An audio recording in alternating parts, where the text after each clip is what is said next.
राज्यों में संवैधानिक तंत्र की विफलता। संविधान के अनुसार यह देखना केंद्रीय सरकार का कर्तव्य है कि विभिन्न राज्यों में सरकारें संविधान के अनुसार चल रही हैं अथवा नहीं। केंद्र सरकार का यह भी उत्तरदायित्व है कि वह राज्यों को बाह्य आक्रमण अथवा आंतरिक अशांति से सुरक्षित रखे। संविधान के अनुच्छेद 356 के द्वारा राष्ट्रपति को इस संबंध में कुछ विशेष अधिकार दिए गए हैं।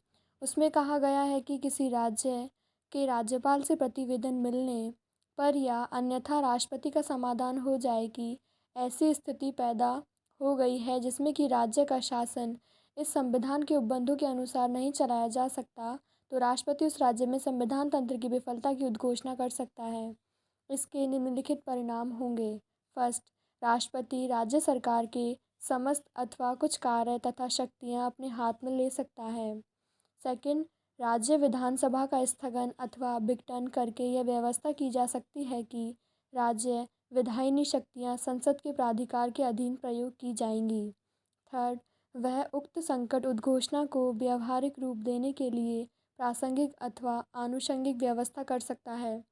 इस शक्ति के अधीन राष्ट्रपति राज्य सरकार से संबंधित किसी संवैधानिक प्रावधान को स्थगित कर सकता है, लेकिन राष्ट्रपति को उच्च न्यायालयों के अधिकारों को हस्तगत करने अथवा उससे संबंधित संवैधानिक प्रावधानों को स्थगित करने अथवा परिवर्तित करने का अधिकार नहीं है।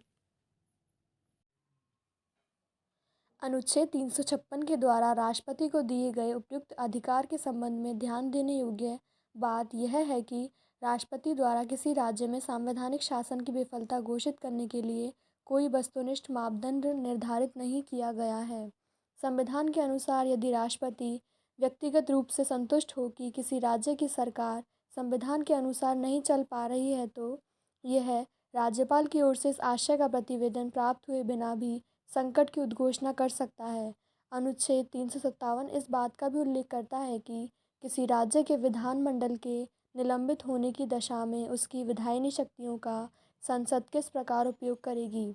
इसमें कहा गया है कि संसद राज्यों से संबंधित विधायिनी शक्तियां राष्ट्रपति को दे सकती है और उसे यह अधिकार दे सकती है कि वह उन शक्तियों का प्रयोग किसी अन्य अधिकारी के द्वारा करा सकता है। अनुच्छेद 123 के अनुसार राष्ट्रपति को किसी राज्य के लिए अध्यादेश जारी करने का भी अधिकार प्राप्त है।